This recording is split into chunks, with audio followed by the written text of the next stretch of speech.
miaraba tompoko lasy sy tomboko vavy tonga soa atao anatin'ny fotoana ny fampahalalam-baovany MBS ianao amin'izao alina izao asainam-panajana renao anaraka izany hatramin'ny farany vaovao manodidina ny fifidianana avy hatrany no anokafantsika ny vaovao io ariva io dia ny rodorodo teny amin'ny QGNKMMR avokoa ny ankamaroan'ireo mpanao politika kandida ho filoham-pirenena tamin'ny fihodinana voalohany samy nahatsikaritra ny fanjikan-dalàna sy ny karazana osika nandritry ny fifidianana teo izy ireo ary fanampy amin'ny kandida Marc Ravalomanana amin'ny fanangonana ireo pirofo rehetra momba izany fiarovana ny safidim-bahoaka ary indrindra fitsinjovana ny firenena no anton'izao naneho hevitra manoloana izao toe-javatra izao ny kandida Marc Ravalomanana arahantsika avy hatrany ary ny andindinin'izay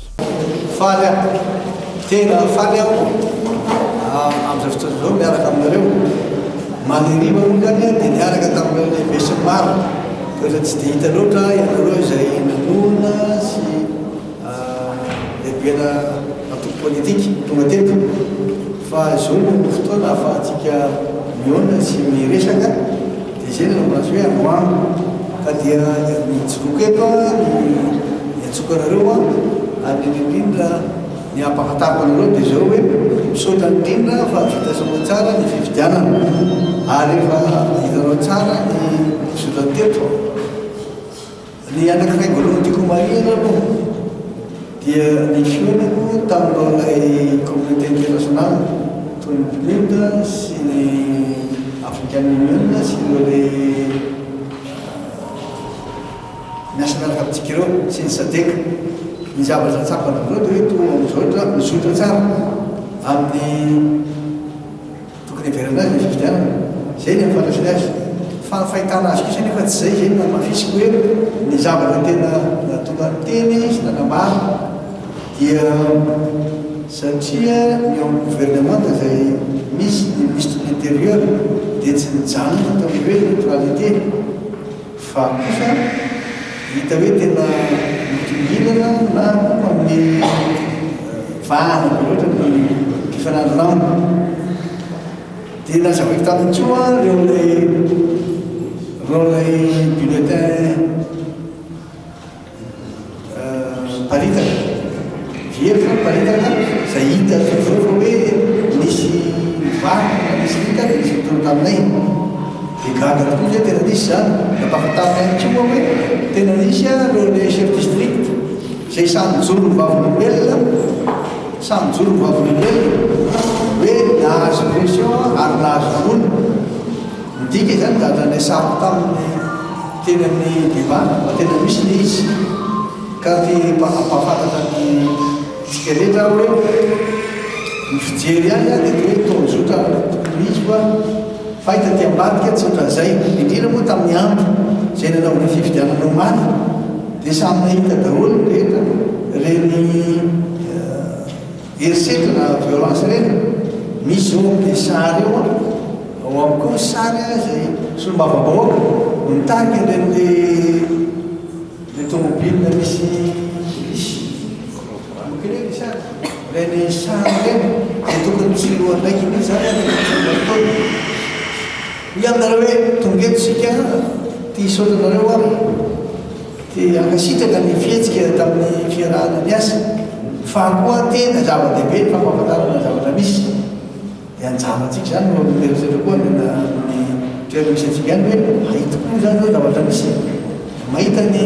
zavatra koa zareo azy hoe ty zao asaina ty le sary zay ahitana fa olona zay manana olona maro ataonareo hoe ny minisy reny mavita mampitahotra sy mandrahona na mibahana mihitsy ary tany faritra atsimo tany fort de fer dia nisy navita motifotra mihitsy izy motifotra hoe olona miasa amin'ny CRMV any Tuléar any fort de fer dia samy tifotra mianakoroa moa zany atao anaty projet vote maty mampareno narehefa sarina ty nandefa ro planina tany izay karakara hoe avoa izy misy sarina solombavambahoaka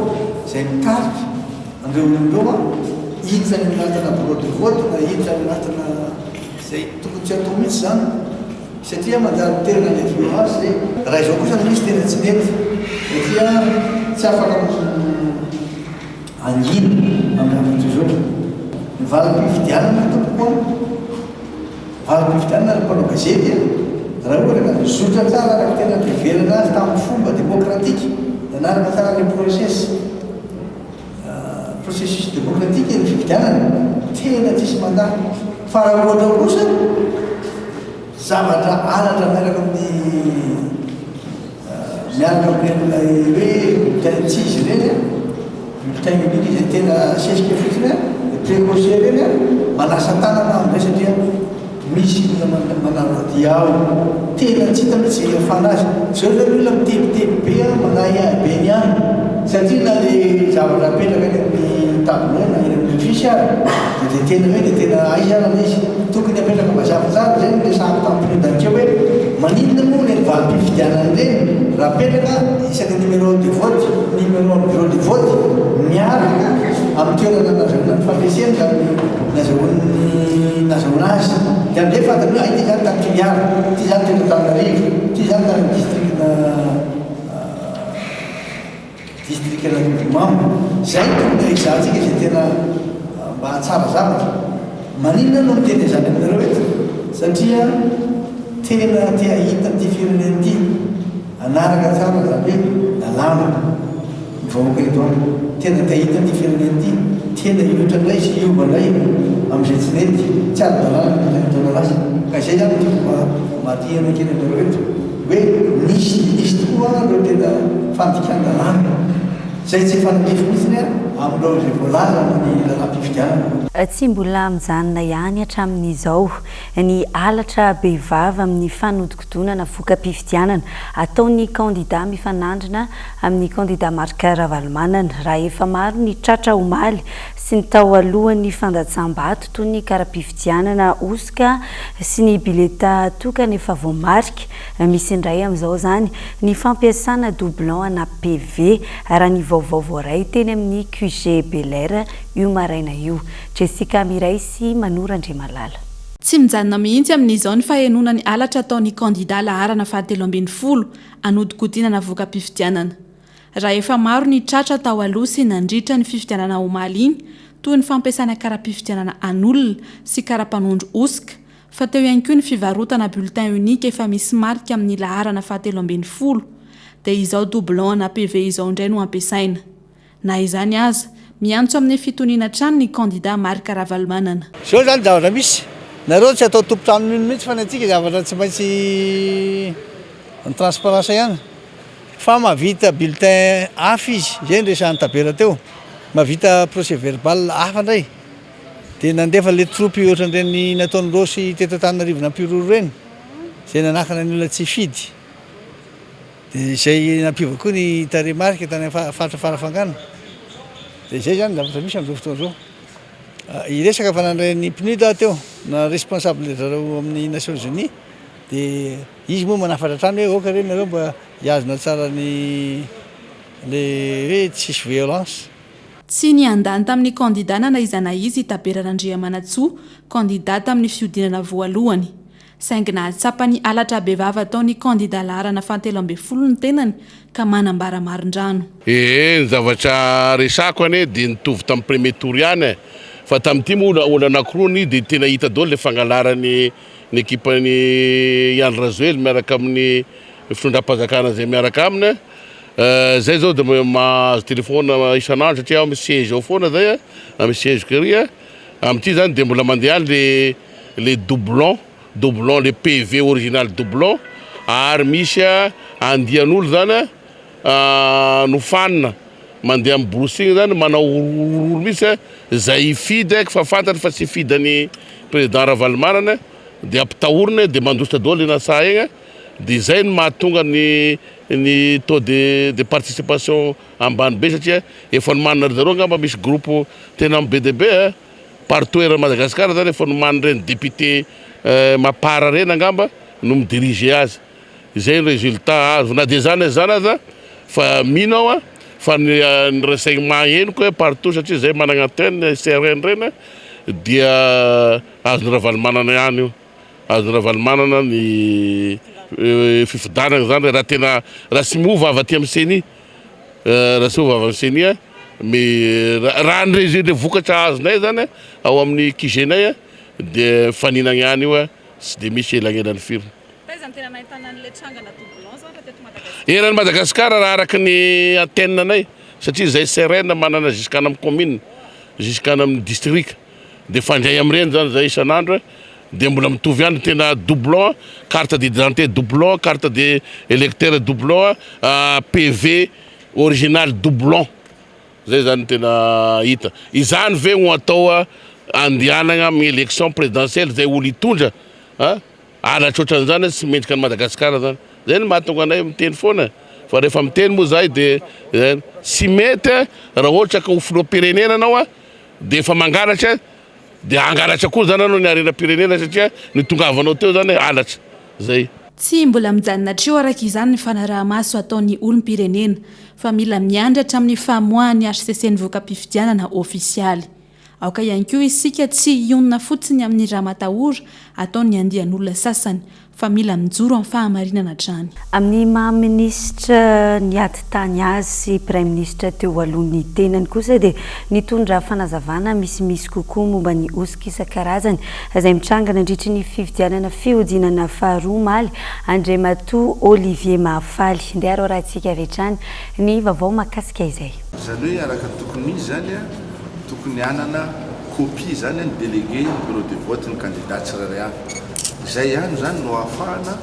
manapirofo manamanina fa tsy le copie initiale zany no natsofoka tao anatin'le colis zay nendahana nitsoahana zany ary zay zany no anentanana ny délégué rehetrarehetra zany mba hanana n'izay copie initiale zany fa azo atao tsara manao requête amin'izany izy moa zany misy requête zany misy recours sur le plan administratif zany recours en annulation le zavatra natao zay tsy nety fa azo enjena amin'ny pénal koa le izy zany premier ministre raha ohatra ka hoe misy le hoe ministre anankiray zany tsy mananja neutralité de l'administration inona ny sanction tokony raisin'ny premier ministre amin'izay ministre tsy mananja zay neutralité zay io moa zany dia androany moa mba ny haino zavatra nresan'ny premier ministre anjarany zany anjarany fa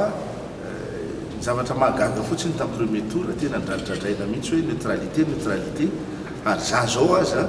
za tsy miambo fa za zao tokony hoe manana mot à dire amin'le hoe afaka nanery reo lehibe district reo tamin'ny nampilatsaka fidinana any efa tsy nanao an'izany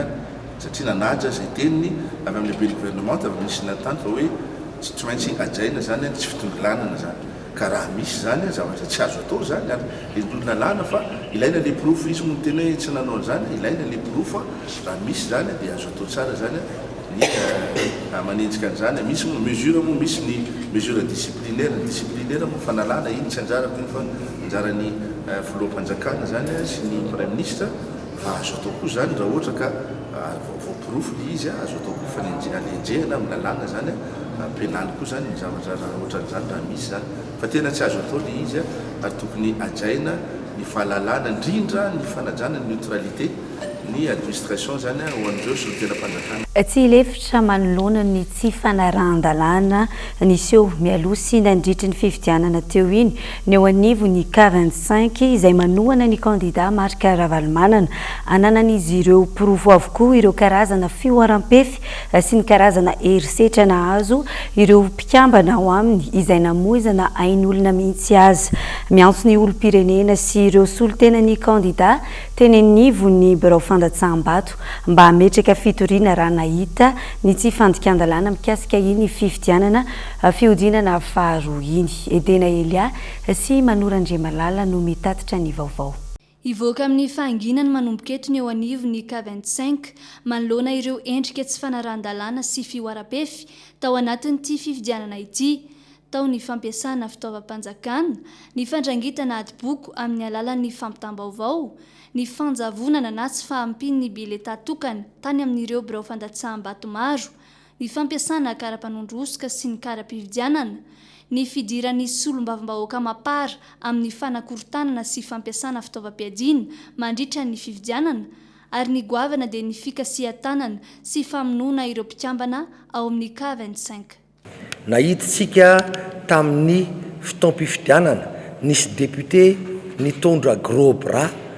roa na telo 4 nitety birao-pifidianana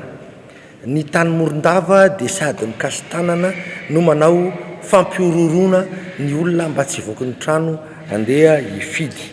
ary ny tena nanahirana anay farany dia ny fikasiana ain'olona tao akazoabo dia nisy maty anankiroa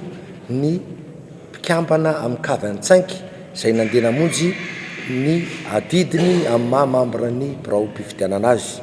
tany Fort Dauphin dia naratra voatifitra ny délégué K25 tsy azo ekena ny zavatra toy izany satria tsy izany no etsetitsika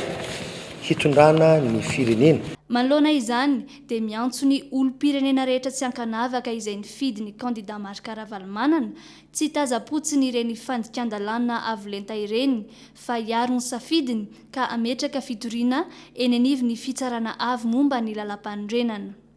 Manao antsoavo izahay amin'izao fotoana izao ho an'ny délégué sy ny mpifidy rehetra manerana Madagasikara ary eto izahay dia miteny fa hampiditra fitoriana araky ny voalazan'ny lalam-pifidianana. Manao antsoavy izahay ho an'ny délégué sy ny mpifidy rehetra izay nahita zavatra tsy ara-dalàna nandritra ny fotoam-pifidianana nefa sady nampitahorina no elingelenina ary tsy navelana noratra tao anaty procès verbal. Hisy tompona andraikitra hiaraka aminareo hanampy anareo hametraka an'izany fitarainana izany. Isan'ny nandrasany maro tamin'ny fanambaran'ny Prime Ministre omaly ny resaka fandikan-dalàna nandritra ny fifidianana saingy tsy nahazombaly teniny izany. Mibaribary zao fa misy fiandaniana ataon'ny lehiben'ny gouvernemanta ary tsy karakara fifidianana madio sy mangarahara eken'ny rehetra no nametrahana azy eo fa hikarakara toerana hiakaran'ny candidat hoanany. Mpitarika ny K25 iray avy ao Fort Dauphin no naratra nisy nitifitra tany an-toerana noho ny antony tsy mazava. Androany no nampiakarina maika aty an-drenivohitra ity mpiara-miasa amin'ny candidat Marc Ravalomanana ity noho ny ratra nanjo azy. Nampidiriny eny amin'ny hôpitaly moa ity mpikambany K25 ity satria mila fitsaboana maika. Araka ny voalaza dia nandeha fiara izy tao Fort Dauphin tao no nisy nanaraka sy nandona avy ao aoriana. Rehefa nivoaka ny fiara nefa izy dia rahombava sy tifitra basy avy hatrany no nasetrin'ilay olona navandoza. Voalaza ihany koa fa noho ny mampikambana K25 azy tsotra izao no nahatonga ny herisetra araky ny tatitra voarainay. Hijanona trany eo amin'izay mandidina ny fifidianana izay ihany isika. 420 ora taorian'ny fandatsaham-bato dia nanambarany avy eo anivo ny CENI fa lasa loha tamin'ity fihodinana faharoa ity ny fahazona ny vokatra isaky ny birao fandatsaham-bato. Ambola foronana fotsiny ihany anefa no avoaka ny CENI amin'izao fa tsy vokatra vonjy-maika akory. Manoloana ireo tsy fanaran-dalàna maro izay mitranga tamin'ity fifidianana ity ihany koa dia tsy nanehoana fandraisana fepetra ny CENI fa kosa nokatra fanadiadiana. Arahantsika ny makasika izay tateriny Jessica Miray sy Manora Andriamalala. Somary nalaky ny famoahan'ny CENI ny fironana tamin'ity fifidianana fihodinana faharoa ity raha mitany tamin'ny fihodinana voalohany. Mbola fironana ihany anefa no avoaka ny CENI amin'izao fa tsy nivokatra vonjy-maika akory satria mbola ny PV Scania avy any amin'ny birao fandatsaham-bato no mbola hiasan'izy ireo amin'izao. Manomboka raha ampitsy kosa ny fandraisana ny PV taratasy avy any amin'ny SRMV. Amin'izao andro iray aoriana ny latsabato zao dia azo lazaina fa aingana dia aingana tokoa raha oharina tamin'ny fihodinana voalohany ny fahatongavan'ny voka-pifidianana sy ny fikirakirana zany voka-pifidianana zany ary ny famoahana ny voka-pifidianana amin'ny vahoaka. Raha ny tena marina moa zany dia tsy mbola tena ilay voka-pifidianana no ilazanay andreo tarimarika ireo fa ilay antsoina hoe fironan'ny safidy ny mpifidy zany hoe ilay tendance tamin'ny fifidianana no tanterahana omaly. Raha izao afainganam-pandeha izao dia mahavita barao fandatsaham-bato 507 ka hatramin'ny 5,000 isan'andro ny voakirakira sy vita eto anivon'ny seni. Raha arak'izay antotanisy zay a dia ao anatin'ny 5 andro na 9 andro eo zany a dia tokony efa ho fenoa ny fironan'ny safidin'ny mpifidy ao anatin'ny barao fandatsaham-bato rehetra. Raha nanontaniana mikasika ny tsy fanarahan-dalàna maro sy ny herisetra niatra tamin'ireo délégué ny K25 kosa ny seni dia nilaza fa tsy afaka mandray fepetra anafoana voka-pifidianana fa hanokatra fanadadiana kosa. Ny zavatra azo ambara angamba dia ho atao tokoa ny tatitra rehetra ho amin'izay azahoana profo mahakasika ny karaha-pifidianana osoka, mahakasika ny karaha-mpanondrom-pirenena osoka, mahakasika ny herisetra raha-pifidianana izay mety antranga ho atao avokoa ny tatitra fa ny senimo dia tsy manana fahefana ny tsara na anafoana voka-pifidianana fa ny fitsarana avy momba lalam-pandrenana ny tompon'ny teny farany amin'izay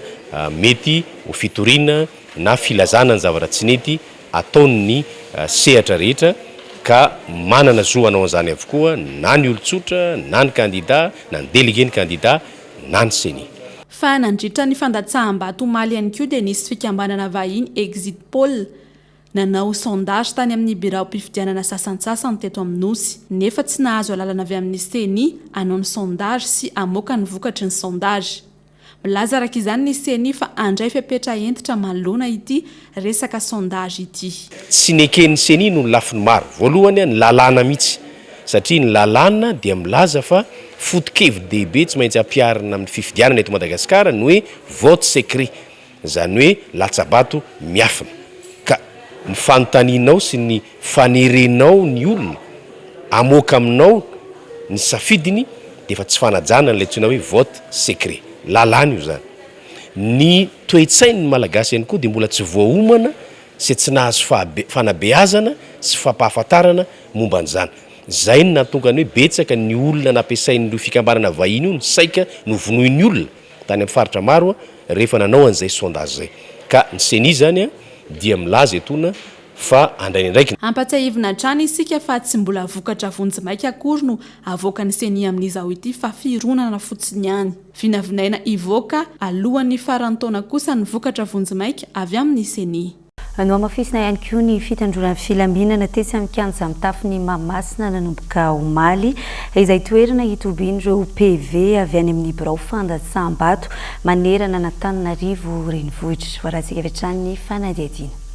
Mba tsy sy baranahany eo am-piandrasana ny fahatongavan'ny voka-pifidianana ao amin'ny kianja mitafy Mahamasina dia isy ny fepetra andraisina amin'ny fiarovana ny fidirana ao Mahamasina. Karakara zay resaka sécurisation le toerana zany zay zay misy vavady tsy misokatra mihitsy fa hosokoafanay amin'izay izy mba ampiasaina amin'ity resaka fifidianana ity bakatony CRMV omenay parking ngeza miatony CRMV aty anatiny zany miditra ny tomobile zay mitondra ny vato ny urne sy compétrana agricole rehetra dia ho sécurisena asina périmètre de sécurité manodidina zay fepetra tsy maintsy raisina satria tsika mila mailo raha malina zao ny fiazo tokana ny tenenina fa zavatra ohatran'izao saripady tokoa dia aleo akasika fepetra mba ahafahantsika zany mame tsara ny atao hoe ny sécurité. Aoka mba samy anaraka izay fandaminana izay ny rehetra izay anatitra ny voka-pifidianana avy any amin'ireo SRMV. Fa mitaraina ihany koa ireo manana ny raikitra amin'ny fanaterana ny voka-pifidianana nahitana ny filoha-pokotany ny filohan'ny birao fandatsaham-bato indrindra ho an'ny commune Tanety-kely district Anatsimondrano Androany fa mitaradoska ho izy ireo ny fomba fiasan'ny SRMV toy ny teny amin'ny Horizon Itosy efatra amin'ny omaly moa ny sasany tamin'ireo mpanatitra ny vokatra no miandry ny fandraisan'ny SRMV hatramin'ny Androany tolakandro miantso ny fitondram-panjakana araka izany izy ireo mba ama izay olana izay. Efatra amin'ny omaly no niandry ny fandraisan'ny SRMV iny amin'ny Horizon Itosy ny sefim-pokotany ny filohan'ny birao fandatsaham-bato ao anatin'ny district Anatsimondrano. Nisy tamin'izy ireo mantsy no tonga teny an-toerana efa tamin'ny omaly tamin'ny valora alina ka izao mbola tsy voaray izao raha ny fanazavanana. voalaza ihany ko fa nisy ny fizarana laharana ahafana miditra 5 tsy nampiasaina akory izany toy izao ary ny fanehonkevitra izy ireo miray sesamba vatokana ny tena olana anay tompo dia fijalian'olona ny délégué ny membre ny président membre bureau de vote sy ny sefokotany manatitra ny reto vato reto aty nanomboka tamin'ny valo sasany alina na tamin'ny valo teo ny olona tonga aty mahatsiaro fa tena sahiran'ireo vahoaka ireo membre bureau de vote ireo satria ao ny torimaso ao ny atsika ao ny ainandro hitanareo zao angamba azy eo fa mirombe folo mahery eto amin'ny bureau district zay tsisy firarahina mihitsy fa dia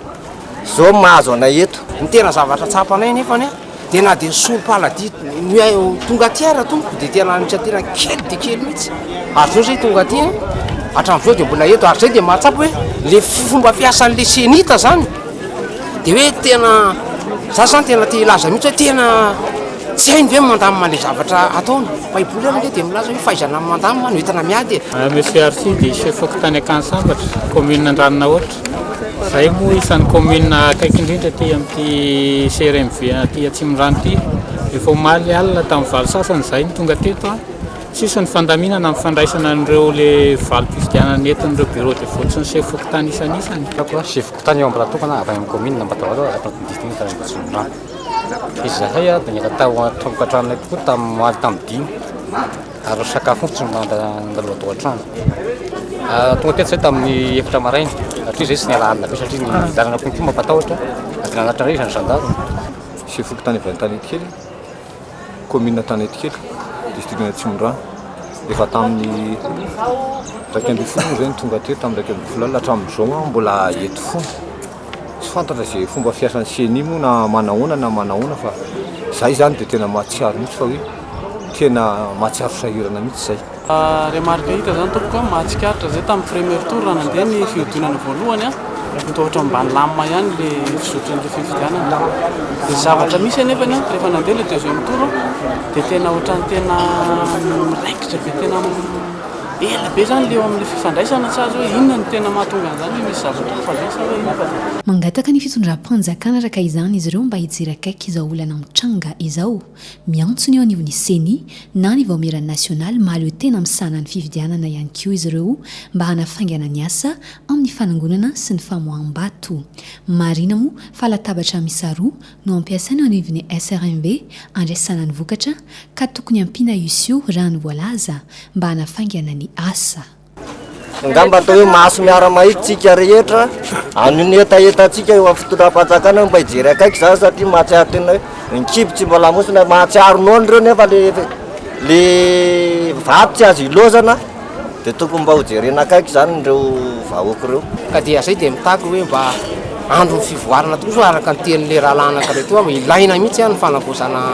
ny zavatra rehetra ary angaviana ny tokony andraiky fa ny ambony ihany zany a rehefa ao anatin'le fifidianana satria betsaka ny ao anatin'ireo tsy mety anao nitsony marina fa raha tena tokony marina nke tokony mba hisy latabatra anakienina zany fa raha fakely mba vetivety reo olona mahaiza miasa tompoko ampiasao fahaizana hoe mandravina ny hoe tokony hoe vetivety dia miasa vetivety dia hoe mandamina ny vokatra rehetrarehetra satria zay ihany rehefa aveo hoe mitarazoka le izy dia hoe misy azao ankoatra izay misy amin'ireo sefim-pokotany moa no nilaza fa hitodido miaraka amin'ireo vato any amin'ny fokotany misy azy raha toka mbola mitarazoka ny SRMV ary iverina anatra izany indray raha mpitso raha ny fantatra androany teny itaosy lafomba vaoafy tanteraka kosa indray amin'izao akatoky ny krismasy izao dia ankizy sahirana mahery ny 500 isa moneny amin'ny fokotany 67 hectare atsimo sy ny manodidina no nisitraka ny fanomezana avy amin'ny sekoly ambony iray tsy miankina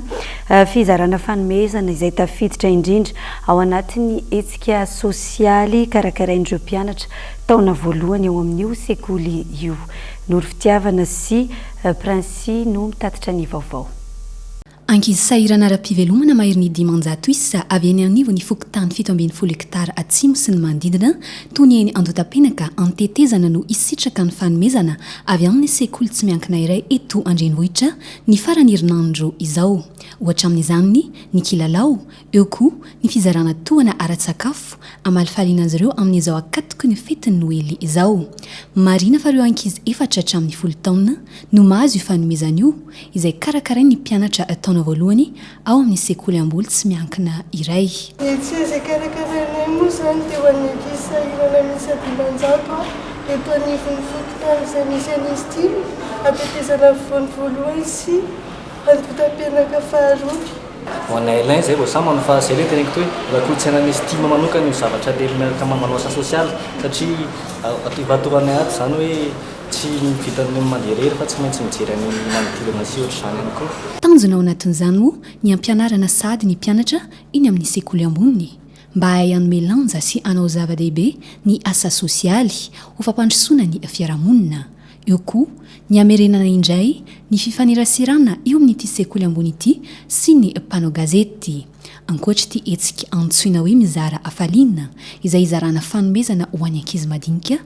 Isy ihany koa ny fanentanana azy ireo amin'ny resaka tontolo ny fahadiovana toy ny fanasana tanana amin'ny rano sy savony. Tsara ny mampavantatra fa vokatry ny fiaramiasa teo amin'ity sekoly ambony ity sy ny mpiara-manantoka aminy no nahafahana anjara ireo fanomezana ireo ahitana ny orinasa Tico, ny orinasa JB. Tsy tokony nonona irery ny tanora fa tokony anampy manodidina anazy. Ireo ankizy ireo futur leader ou dirigeant ireo rehefa orinao dia amin'izao fotoana izao izy dia efa formena ao anatin'izay asa sosialy izay satria na mana karena be toniny izy na mana orinasa be toniny izy na manana toerana avo be toniny izy rehefa tsy mahay mijery ny manodidina azy dia namany olona tsy tafita ihany ho an'ny estima. Ankoatra izay ny asabotsy izao no fotoana izarana ny fanomezana eny anivon'ny fokotany izay misy ireo ankizy sahirana raha ny fantatra androany. Commune Tananarivo renivohitra ny fetin'ny krismasy nanamarika izany andro izany teny amin'ny lapan'ny tanàna Analakely ireo mpiasa andao rahantsika avy hatrany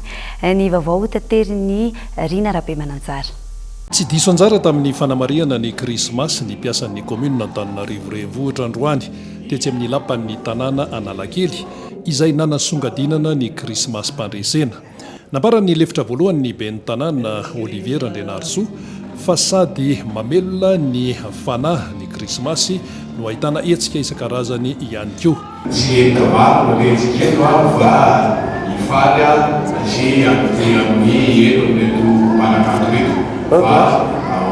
tsy ndray kely fotsiny zavatra nytenena teo hoe ny krismasy mpandresena atsika dia manana dikan'ireny mihitsy satria efa teny mpiambary teo fankalazana ny fanderana ireo mpambotsy ka samy olentsika ary neo mpanakanto ireo ame voninahitra n'Andriamanitra zany tanetany rehefa ny krismasy mpandresena koa amintsika amin'izao zavatra miena teo firenetsika izao dia samy tonam-bavaka ny fandehan-darantsika satria fantatsika fa ao anatin'izay filasana ny voka-pifidianan'izay. Nanandratra ny feony ireo tarika nanafana ny fotoana nahitana ndry Niavo Gabi Singer of Jesus, MTC Gospel and Sisters, ny tarika Ariane. Amin'izao akatoko ny fetan'ny krismasy zao dia tsy nitazapotsiny ny ben'ny tanàna Antananarivo lalao ravalomanina fa mikarakara hetsika goavana krismasy mpandresena no loahevitra no nentina tamin'izay ka nanasany ny mpiasa rehetrarehetra tato amin'ny commune, direction rehetrarehetra tato amin'ny commune hatraminy fandolotsaina ny tanàna mba hiara hifety hiara hifaly satria andro moa hitantsika fa fety ny andro amin'izao volana décembre zao tsy nafanaterahan'ny mpamonjy dia miara-paly amintsika ny commune urbaine Antananarivo izay hoentin'ny ben'ny tanàna lalao ravalomanana ho krismasy mpandresena ho an'ny fiainan'ny tsirairay izao krismasy izao ho an'ny isam-batan'olona ho an'ny isa tokantrano ary koa krismasy mpandresena ho an'ny vaoaka malagasy. nanome voninahitra ity krismasy ny mpiasan'ny komuna Antananarivo renivohitra ity ihany koa ny sekretera jeneraly ny komuna Antananarivo renivohitra Herniaina Razafy Mahefa notronon'ireo mpiasa marobe.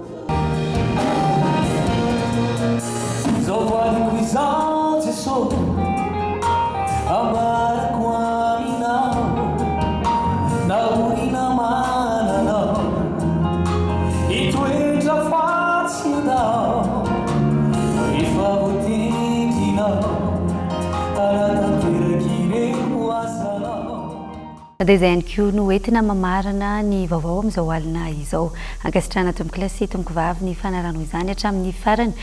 dia mametraka ny veloma mandram-piona ary manome fotoananao ho amin'ny rapisto izao indray.